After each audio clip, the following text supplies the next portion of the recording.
가보자. 자, 이번에는 이제 적용학습 소설편 마지막 작품입니다. 어느새 도도한 생활 김혜란 씨의 작품이고요. 이 작품도 미리 예습을 해오셨으면 아시겠지만 이제 이 작품이 배경으로 하는 게 2000년, 이게 2007년인가 그럴 거거든? 7년. 굉장히 뭐랄까, 맨날 우리 현대소설 하는데 현실적으로 여러분들 지금 여러분의 현실을 그린 작품들이 많지 않다는 게 또 특징이긴 하죠. 왜냐면 그만큼 아직 탐구의 대상이 좀 되져야 되고 많은 어떤 연구 대상이 작업이 이루어져야 되기 때문에 그런 거니까 그런 것들은 좀 이해를 해주셔야 될 것 같고요. 자, 아무튼 뭐랄까, 이 작품의 미리 결론부터 말을 하고 나자면 피아노라는 얘기가 나올 거야. 이게 굉장히 중요한 소재로서 이 작품의 중심 소재로서 등장을 하거든요. 피아노는 이 작품의 주된 배경이 뭐냐면 가난하게 살아가는 도시 빈민이라고 말하면 좀 서글프긴 한데 도시에서 힘들게 살아가는 사람의 모습이야. 막 반지하 살고 그런 겁니다. 물론 반지하를 아니야, 이거는 그렇게 생각해. 반지하를 의도해서 선택해서 들어간 사람은 많지 않다고 봐. 그냥 현실적으로 어쩔 수 없으니까 들어가는 거지. 선생님도 예전에 집 구할 때 반지하를 소개시켜주면 참고로 그 부동산은 출입을 안 했어요. 그냥 어떻게 반지하를 소개시켜주냐 이러면서 뭐 옛날과 달리 반지하는 좋다는 얘기는 하지만 반지하는 어쨌든 선생님 개인적으로는 사라져야 될 어떤 주거 형태라고 생각하는 쪽이고 사람은 햇빛 받고 살아야 됩니다. 그 밑에 살았다가는 뭐 곰팡이의 습격과 함께 살아가기가 쉽지가 않으니까요. 뭐 어쨌든 간에 그래서 그렇게 힘겹게 살아가는 집에 피아노가 놓이게 되는데 이 작품에서 이제 이 피아노를 보관하고 그러니까 계속해서 가지고 있는 유지하고 보관하고요. 또 피아노를 치는 행위, 이게 이 작품에서 굉장히 중요한 소재로 등장할 거니까 미리 정리를 하고 가자면 그래서 이 피아노는 뭐야? 이쪽에 자존감 들어가니 자존감 어떤 상황에서 힘겨운 삶 속에서도 자신의 자존감을 유지시켜주는 어떤 최저한의 수단? 이렇게 이해하면 되는 작품이라고 생각하면 되고 작품의 주요 줄거리가 솔직히 막 되게 어렵고 꼬여있고 그러지 않습니다. 이 소재에 관련된 의미만 파악 잘 해주시면 되는 거예요. 자, 역시 마찬가지로 전체 줄거리 정리한 다음에 치고 들어가도록 합시다. 오케이? 자, 전체 줄거리가 28페이지에 놓여있을 거예요. 보조자료 28페이지를 열어주시고 해당 부분 얘기를 한번 해보도록 합시다. 자, 만두집을 하는 엄마. 너무 지금 현실적이죠, 그죠? 만두집을 하는 엄마가 나에게 피아노를 사주는데 특이하게도 그것은 일반 가정집의 거실이 아닌 만두 가게 안에 놓여 있습니다. 참고로 이유는요, 놔둘 데가 없으니까요. 네, 그러니까 자, 첫 번째 1번 피아노는 어머니가 이걸 굳이 사온 거야. 내가 사달라고 생떼를 쓴 것도 아니고 피아노를 배우겠다고 노력한 것도 아닌데 어머니가 이런 생각을 한 거지. 그동안 힘겨운 삶을 살아왔는데 나름대로 만두 가게를 열심히 해가지고 장사가 좀 됐거든. 그래서 쉽게 말하는 우리 중산층이라고 표현할까? 중산층의 삶에 접어들었다고 생각한 거야. 그리고 어머니는 그 중산층의 삶을 상징하는 소재로서 피아노를 들고 온 거지. 즉 중산층의 삶이라고 하는 것을 자신에게 현실로 보여주는 그런 소재가 됐다는 거야. 이랬죠? 생각해봐. 만두 가게 한중간에 그랜드 피아노, 그랜드까지는 아니지만 어쨌든 피아노가 놓여있다? 요상하죠? 자, 나는 오후 내 가게에 붙어서 피아노를 연주했고 장사를 끝낸 엄마를 위해서도 피아노를 쳤죠. 아빠는 만두로 배달을 했었지만 어느새 사라져서 놀고 오는 경우가 많았고 나는 말썽을 자주 피우는 9살에 불과했었습니다. 오케이? 자, 그래서 어머니에게 있어서 피아노의 의미 판단했고요. 계속 갑니다. 그런데 문제는 이 썩을 놈의 아빠가 또 빚보증을 잘못 써요. 이 사람 좋은 게 문제라는 거지 항상, 그치? 그래서 나의 집은 쫄딱 망하게 되었고요. 나는 그 무렵 서울권대학의 컴퓨터학과에 합격을 했습니다. 집에 차압딱지, 빨간 딱지라고 하죠. 빨간 딱지가 붙기 전 값나가는 물건을 미리 팔기로 했지만 엄마는 피아노만큼은 팔지 말자고 합니다. 그럼 이게 왜 그런 거겠어? 어머니에게서는 어떤 삶이 정상궤도에 올랐다는 것을 상징하는 소재니까 의도한 거겠지. 그래서 할 수 없이 나는 엄마가 사준 피아노를 가지고 서울에 있는 언니의 반지하 방으로 이사를 갑니다. 근데 문제는 반지하 방에 일단 노인 공간 자체도 진짜 협소할 텐데 게다가 언니는 못마땅해야 하는 집주인에게 관리비를 더 내고 피아노를 절대 치지 않겠다는 약속까지 하면서 놓인 거야. 오케이? 자, 그러면 언니와 나에게 있어서 자, 생각해봐. 어머니가 아무리 그렇게 생각할지라도 내가 싫으면 안 하면 될 수 있는 거잖아. 그치? 몰래 처분할 수도 있는 노릇이고요. 근데 그걸 역시 들고 왔습니다. 뭐요? 역시 똑같습니다. 힘겨운 삶 속에서 어떤 최소의 어떤 자존심을 유지시켜주는 그런 장치로서, 소재로서 존재했기 때문이겠죠. 계속 나는 언니에게 아빠가 빗보조를 서게 된 과정을 이야기합니다. 언니는 적성에 맞아 치기공을 배우는, 치기공이라는 건 치과 그쪽이에요, 그렇죠? 전문학교를 휴학을 했고 어느샌가 자신이 사람들의 치아만 보고 있더라는 얘기를 합니다. 나는 인쇄소에서 아르바이트를 하고 언니는 영문과 편입 준비를 하고 있고요. 이게 다들 힘이 들게 살고 있네요. 근데 어느 초여름 폭우로 인해 이 반지하 방에 빗물이 고였습니다. 자, 그럼 보자. 피아노에 대입되는 지금 공간, 피아노가 놓여있는 공간은 반지하야. 그냥 반지하 방이라는 것도 상징적 소재로서 의미가 있는 거지. 근데 이건 어려운 말이 아니야, 그렇지? 녀석은 흰경삼이랑 연결되는 거니까. 근데 거기에 심지어 비까지 오기 시작했어요. 나는 빗물을 퍼내다가 아빠의 전화를 받습니다. 아빠는 대충 내가 모아놓은 등록금 정도의 돈이 필요하다는 말을 하고 저걸로 나는 어떻게 해보겠다고 하면서 전화를 끊었죠. 그러던 중에 언니의 예전 애인이 술에 취해서 찾아와가지고는 현관에서 쓰러져 잠이 들어있는 상태. 엉망진창이죠. 집에 빚에 비 넘쳐가지고 쓰고 있는데 아빠는 돈 달라고 그러고 언니 옛날 남자친구가 와서 꼬장 부리고 있고요. 아 진짜. 나는 언니의 애인을 피아노 의자로 옮겨 놓겠습니다. 나는 빗물에 잠겨가는 피아노가 걱정되기 시작했고 그대로 두다간 못 쓰게 될 것임을 짐작했습니다. 그러자 검정비가 출렁이는 반지하방에서 나는 피아노를 칩니다. 이제 아무것도 상관없어.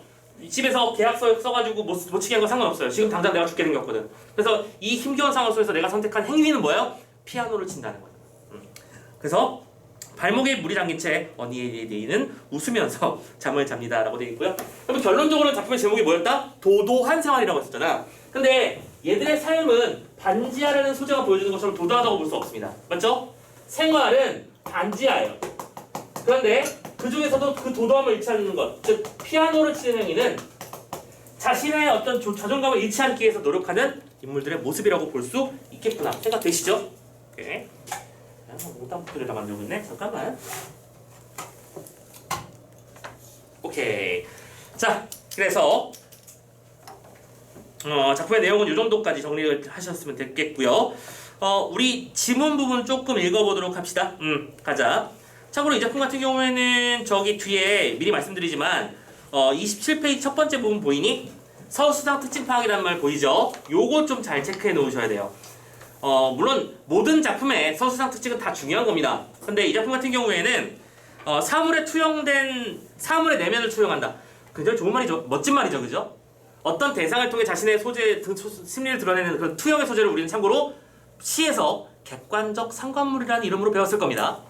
여기서도 그런 표현들이 많이 나타나고 어쨌든 굉장히 뭐랄까 앞에서 쓰자 비유적인 의미 또 객관적 상관물이라든지 이런 식의 어떤 감각적인 특징이 많이 드러나는 작품의 특징이 있다는 거 꼭 챙겨 놓으셨으면 좋겠어요. 오케이? 자 그럼 실제로 지문은 어떻게 나와 있는지 몇 가지 한번 챙겨보도록 합시다. 어디를 갈까요? 자, 1번만 읽을게요. 23페이지로 갑니다. 23페이지 아랫단 마지막 단락 부분부터 부분만 읽어보도록 할게요. 고! 방 안은 눅눅했다. 자판을 치다 주위를 둘러보면 습기 때문에 자글자글 운 공기가 미역처럼 나풀대며 날아다니는 것 같았다. 아까 말씀드렸지? 감각적. 무슨 말인지 알겠어? 오케이? 지금 습기가 있어가지고 어떤 느낌인지 알죠? 곰팡이 냄새가 그 습기 나는 그 냄새가 공기에 미역처럼 나풀거리면서 이렇게 떠다니는 것 같은 느낌이 든다고 말하고 있죠. 실제로 습기는 우리가 눈으로 지각할 수 없는 대상입니다. 그렇죠? 기운이니까요. 근데 그거를 미역이라는 시각적 심상을 통해서 동원했으니까 아까 말씀드렸던 감각적 표현 확인되는 거죠. 이해되시나요? 벽지 위로는 하나둘 곰팡이 꽃이 피었습니다. 피아노 뒤의 벽은 상태가 더 심각했죠. 건반 하나라도 누르면 꼭 그 음의 파동만큼 날아올라 곳곳에 퍼자를 퍼뜨릴 것 같은 노야. 어떤 느낌인지 진짜 잘 쓰지 않았냐? 나는 피아노가 썩을까봐 걱정이었다. 몇 번 마른 걸레로 닦아봤지만 소용은 없죠. 우선 달력 몇 장을 찢어서 피아노 뒷면에 덧대놓는 수밖에 없었고 그러다가 곧 피아노 건반을 확인해보고 싶은 마음이 들었습니다. 시골부터 여기까지 들고 온 건데 이대로 망가지면 억울하잖아. 그래서 어느 날 마음먹고 피자와 피아노 의자 위에 앉았죠. 그런 뒤 두 손으로 건반 뚜껑을 들어 올렸습니다. 익숙한 무게감, 그 뚜껑을 올렸을 때 느낌. 내가 알고 있는 무게감이었다. 곧 88개의 깨끗한 건반이 눈에 들어왔고 악기는 악기답게 고요했다. 나는 건반 위에 손가락을 얹어보았다. 손목에 힘을 푼 채 뭔가 부드럽게 감아지는 모양을 하고 서늘하고 매끄러운 감촉이 전해졌다. 조금만 힘을 주면 원하는 소리가 날 거야. 누르면 띵 하고서 울릴 거니까. 밖에선 공사함이 들어왔습니다. 며칠 전부터 주인집을 보수하는 소리였죠. 봐봐, 주인집은 나한테 뭐 딱히 뭐든 얘기를 하지 않은 채 자기가 하고 싶은 대로 소음을 내고 있지. 근데 참고로 나한테는 피아노 건반 절대로 치지 말라고 했었다는 거 기억하시죠? 자, 읽어보세요. 도, 한 똥 하고 눌렀어요. 도는 방 안에 갇혀진 나방처럼 긴 선을 그리며 오래 날아다녔다. 봐봐, 도가 나방처럼 날아다녔다. 오케이? 습기가, 아까 습기는 어떻게 썼지? 위협처럼 오케이? 나풀나풀 거리고 있었죠. 갑작전시요. 날씨 많이 나오고 있습니다. 나는 그 소리가 아름답다고 생각했다. 가슴속에 어떤 것이 10개 출렁이야 사그라지는 그런 기분. 도는 생각보다 오랫동안 웅 울렸습니다. 한음이 완전하게 사라지는 느낌을 즐기라고 눈을 감았는데 뜻밖의 밖에서 문 두드리는 소리가 났네요. 쿵쿵쿵쿵 주먹으로 내봐. 나는 피아노 뚜껑을 덮었고요. 뚜껑 소리가 들려옵니다. 현관문을 열어보니 주인집 식구들. 체육복을 입은 남자, 그의 아내, 두 아이가 나란히 서 있죠. 새나이는 아빠, 계집아이는 엄마가 똑 닮았습니다. 외식이라도 갔다 오는지 그들은 모두 입에 이쑤시개를 물고 있죠. 학생, 좀 전에 피아노 쳤어? 아닌데요? 친 거 같은데? 아닌데요? 그렇지? 나는 지금 집에 그나저나 잘 오셨어요. 곰팡이가 좀 많이 피는데 이거 괜찮은 거요? 아, 지하는 원래 그래. 넘어가죠. 굉장히 뭐랄까 집주인 뭐 되게 말할 것도 없죠. 이기적이고 자기중심적이지. 그리고 이러한 사람들 틈에서 살아가려고 아둥바둥 애를 쓰고 있는 나와 언니의 모습이 이 작품에서는 그럼 핵심이 되는 거겠네. 자, 방으로 들어와 기대에 앉았어. 근데 나는 여전히 이제 음에 취했었죠. 그래서 핸드폰을 열어보는 핸드폰에 그 버튼을 누를 때 삐뽀뽀뽀 그 소리가 소리랑 연결되는 거니까 1번은 도구, 2번은 레고 이런 식으로 높은 음은 별표랑 여러 합계를 누르면 되니까 덧는 벌푼을 누릅니다. 미솔미 레도시도파 미솔미 레도시도 렐렐레 미. 얘들아 이게 뭔지 궁금하지 않느냐? 참고로 선생님은 작품 미리 공부하다가 이게 뭘까?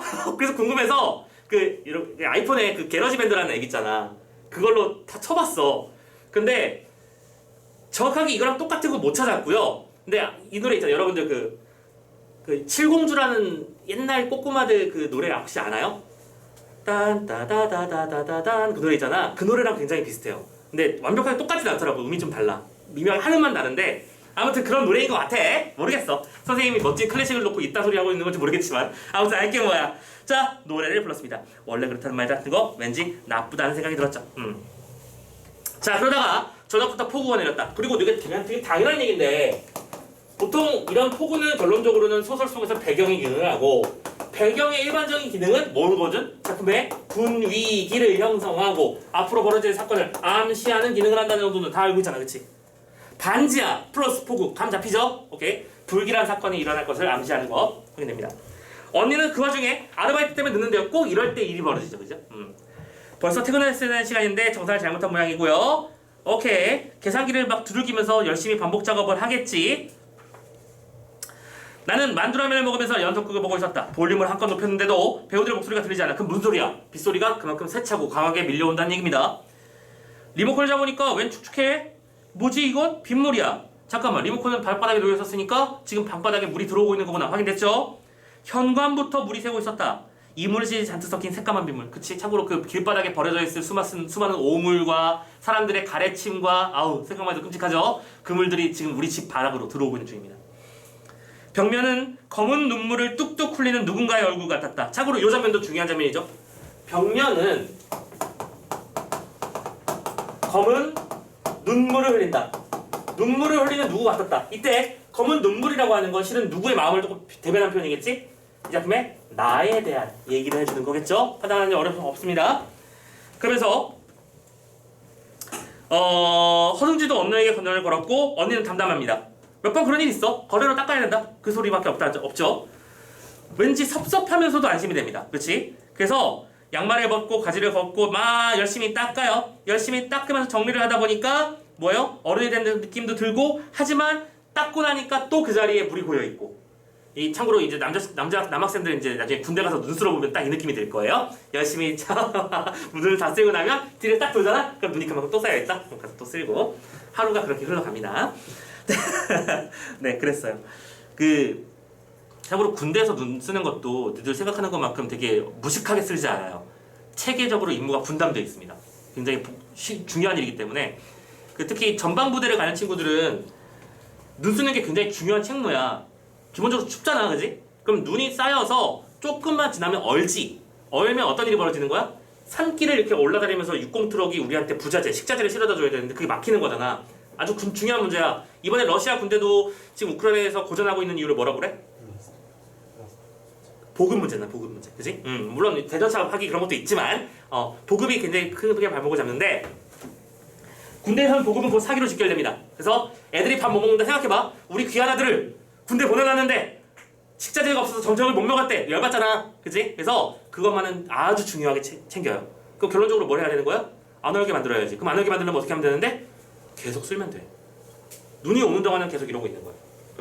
그러면 이제 길이 이렇게 있으면 한 명이 빗자루를 앞으로 이렇게 들어야 돼. 이렇게 들고 막 배를 따면 이렇게 옆으로 치워. 그럼 이 사람이 이걸 옆으로 치우고 옆 사람이 이걸 치우고 이 사람 끝에 따라오는 사람들을 여기 쌓여있는 것들을 차분히 가지면서 길을 뚫어내는 거야. 그럼 나중에 이제 한겨울이 다 지나고 나면 눈길이 이만큼 쌓여요. 옆으로 이렇게. 장난하는 것 같죠? 나중에 가서 해보세요. 네, 재밌을 겁니다. 자, 어쨌든간 강원도 양구 땅은 그래요. 선생님이 있었던 데가 양구라서 지금이라고 다르지 않을 것 같은데 느낌이 그래요. 네, 아무튼간에 다시 돌아가요. 자꾸 군대 얘기하고 싶어서 막 흥분된다. 자, 다시 돌아갑니다. 빗물이 계속 고입니다. 난 또 질려서 언니한테 전화를 했죠. 언니, 나는 울면서 말했습니다. 비와. 언니가 한숨을 아까도 그렇게 말했잖아. 근데 자꾸 와. 참으래요. 언제 올 건데? 하면서 계속 물이 차오르고 있습니다. 오케이? 자, 그래서 뒷페이지로 넘어가세요. 뒷페이지 넘어가면 아빠야 하는 전화기 너머의 목소리가 들리는 장면이 보일 겁니다. 좀 짜증나고 열받는 장면이니까 선생님 건너뛸게요. 오케이? 아빠가 돈 요구하는 그 장면입니다. 넘어가고 자, 이제 마지막 장면. 그리고 참고로 이 장면은 여러분들 수능특강 거기에 안 나와 있는 마지막 장면이라서 좀 읽고 넘어가야겠습니다. 결말 장면이기도 하고요. 빗물은 어느새 무릎까지 차 있었다. 오케이? 언니는 치우면 되라고 얘기했지만 지금 그 레벨이 아예 아니게 돼버린 거예요. 그쵸? 하필이면 내가 있을 때 그런 일이 벌어졌고 내가 가장 소중하게 여기고 있고 우리 가족의 자존심을 상징하는 피아노가 물에 잠겨가고 있는 중입니다. 나는 피아노가 물에 잠겨가고 있다는 걸 깨달았다. 저대로 너가 못 쓰게 될 게 분명했다. 순간 휴발에 잔뜩 올린 오토바이 한 대가 부르릉하고 가슴을 긁고 가는 기분이 들었다. 자, 뭐야? 갑자기 이 얘기가 왜 나오는 거냐면 우리 배달하는 오토바이들은 갑자기 브랑 하면서 지나가면 소리가 갑자기 크게 확 들릴 때가 있지? 근데 그 소리가 왜 나의 마음을 긁느냐? 아빠가 오토바이를 타고 다녔었거든. 그래서 아빠가 생각난 거야. 힘들어 죽겠는데 나도 지금 힘들어 죽겠는데 자꾸 뭔가를 더 얹어주는 사람이잖아. 그치? 오케이? 그래서 아빠에 대한 괴로움이 나타나는 거고요. 오토바이가 일으키는 흙먼지 사이로 수천 개의 만두가 공깃방울처럼 떠올랐다 사라졌다. 이거 진짜야 거짓이야? 거짓이지? 이거 상상이지? 지금 참고로 밖에 비 오고 있습니다. 오토바이가 흙먼지를 일으킬 리가 없죠? 무슨 말인지 이해됐어? 아버지가 남기고 간 이 상처로 인해 우리가 흔들리고 있는 상황을, 그리고 어머니가 그것을 수습하기 위해서 만두를 가지고 우리를 살려주는 모습을 보여주고 있는 겁니다. 언니의 영어 교재도, 컴퓨터 활자 디귿도, 아버지의 전화도, 참고로 식자국이라고 했었잖아. 아까 그 활자를 집어넣는 그런 작업을 말하는 겁니다. 그래서 이 활자가 나오는 거야. 우리의 여름도 모두 하늘 위로 떠올랐다 툭툭 터져 버렸습니다. 공깃방울이 지금 뭐라고 표현했어? 공깃방울이 터짐으로 표현됐죠. 참고로 이때 이 방울이라는 소재로 표현을 한 게 무슨 의미인지 생각해 보자고요. 이 방울 안에 들어갔던 건 우리의 삶의 어떤 희망이었고요, 그렇죠? 우리 삶의 어떤 의욕이었고요. 말 그대로 그냥 우리의 삶 자체였습니다. 근데 그게 지금 터져나간다로 표현하고 있는 거지. 소재를 통해서 화자의 감정을, 감각을 표현하고 있다. 비눗방울이 펑 터지면 그냥 말 그대로 흠적없이 사라지는 거잖아요, 그렇죠? 그런 감정을 감각적으로 묘사하는 거 또 한번 확인됐고요. 참고로 그래서 지금 읽었던 이 장면들 있지? 오른쪽에 친절하게 정리 잘 돼 있어. 봐봐. 만두, 생계를 책임졌던 엄마의 삶. 지금 오른쪽에 보이니? 나열된 소재의 의미 보고 계시죠? 두 번째, 언니의 영어 교재는 언니의 희망입니다. 언니는 영문과에 진학하고 싶거든요. 컴퓨터 활자 디귿은 나의 대학생활에 대한 기대감. 아버지의 전화는 나에게 부탁한 돈. 우리의 여름은요, 가을이면, 지금 이 고비만 잘 넘기면 우리도 제대로 된 삶을 살 수 있을 거라는 희망. 이 모든 것들이 전부 다 뭐가 되는 거야? 버블처럼 펑 하고 터져버리고 있는 거지. 오케이? 감각적인 장면, 좋은 장면이었습니다. 자, 아무튼 깨끗한 것만이 이제 눈에 들어왔죠? 건반 위에 손가락을 얹어봅니다. 엄지는 도, 검지는 레, 중지와 약지는 미파. 아무런 힘도 주지 않았는데 어떤 하나가 긴 소리로 우는 느낌이 들었습니다. 나는 나도 모르게 손가락에 힘을 주었죠. 도, 레. 사내가 자세를 틀어 기역자로 눕는 모습이 보이고 나는 편안하게 연주를 하기 시작했고 음표들이 눅눅하게 느껴지고 있고요. 그러니까 지금 내가 피아노의 건반을 퉁퉁퉁 누르면서 그 음에 침취되고 있는 모습을 보여주고 있는 거죠. 솔, 미, 도, 레, 미, 파, 솔, 라, 솔 하면서 물에 잠긴 페달에 뭉텅뭉텅 공기방울이 새어나왔습니다. 음은 천천히 나올라 어려워졌다 사라졌고 미, 미, 솔, 라, 솔, 도 아무튼 쳤어. 사내의 몸에서 만두처럼 김이 모락모락 피어났고요. 빗줄기는 거세졌다 잦아지게 반복하고. 참고로 이 사내는 누굴 말하는 거다? 우리 언니의 남자친구입니다. 술 취해서 지금 뻗어있는 중이고요. 비 맞고 와서 김나는 겁니다. 빗줄기는 거세졌다 잦아지게 반복하는 중이고 검은 비가 출렁이는 반지하에서 나는 피아노를 치고 발목이 물에 잠긴 채 그는 어떤 꿈을 꾸는지 웃고 있었다라고 했어. 근데 이 마지막 단어가 뭐였어? 웃고 있었다였지? 이런 공기방울이 터져나가는 절망적 상황 속에서도 나는 무슨 일을 하고 있었고 피아노를 치고 있었고 그치? 피아노를 치면서 뭘 했어? 웃음일이라는 단어를 연결시켰지. 아직까지 희망을 잃어버리진 않았음을 상징하는 것 그리고 미래에 나는 그 자존감을 잃지 않고 버텨나갈 것이라는 걸 예상할 수 있는 그런 구절이다라고 생각해 주시면 되겠어요. 됐죠? 오케이. 자 여기까지 해서 작품의 전체적인 내용을 봤고요. 참고로 이런 해석도 있긴 하니까 좀 참고 삼아만 봅시다. 아까 선생님이 제목의 의미를 이렇게 잡아드렸습니다. 그렇죠? 도도한 생활이라고 하는 것은 생활은 비록 반지하에 취한 희소경쟁 모드이지만 그 와중에 나는 도도를 지키려고 한다. 오케이? 근데 이때 도도한이라고 하는 걸 이렇게 볼 수도 있어. 지금 이 작품에서 내가 피아노를 시작할 때 계속 뭘 치죠? 도를 칩니다. 오케이? 도. 그래서 여러분들 그 얘기가 나와 있을 거야. 27페이지 아랫단 보세요. 아랫단 보세요. 왼쪽 제목의 의도 건반의 도를 반복해서 안정된 느낌을 주고 이 안정은 안정된 생활을 상징하는 것이다. 그리고 또 하나 더 도도하다는 것 자체가 안정되고 여유로운 그런 느낌 속에서 자존감이 높은 상태에서 나오는 상태가 도도한 상태잖아. 그치? 이런 것들을 복합적으로 말해주는 것인데 실은 작품 속의 상황은 그렇지 않다는 거잖아. 그러니까 우리는 이걸 뭐라고 부르는 거야? 반어적 의미를 담고 있는 제목이다. 오케이? 이렇게 잡아주시면 되고 이런 단어는 여러분들이 실제로 문제를 풀 때 아이러니라고 하는 용어로서 보기로 등장하는 경우가 많죠. 이것도 좀 참고해 주셨으면 좋겠습니다. 자, 아무튼 여기까지 해서 소설의 내용 다 봤고요. 참고로 그 뒤쪽에 그 여러분들 전문을 그냥 쭉 읽을 수 있는 보조자료 하나 더 실어놨으니까 거기에 담겨있는 이야기도 한번 잘 정리해 주시면 좋겠고요. 딱히 이 작품은 어려운 작품이 아니라고 생각하는 쪽. 다만 만약에 우리가 이 작품을 가지고 물고 늘어진다면 선생님은 아무래도 이거를 가지고 물고 늘어지시지 않을까라고 예상할 수 수밖에 없습니다. 그래서 감각적인 표현들이 등장하는 구절들을 잘 정리해 놓으셔야 될 거고요. 오케이? 예를 들어 선생님이 이런 거 잡아두는 거 기억하지 않으시죠? 오케이? 잘 해놓으시면 됩니다. 자, 좋습니다. 여기까지 해서 드디어 소설 파트는 마무리가 됐고요. 이제 마지막으로 북스필도 마무리 치어로 한번 달려가 보도록 합시다.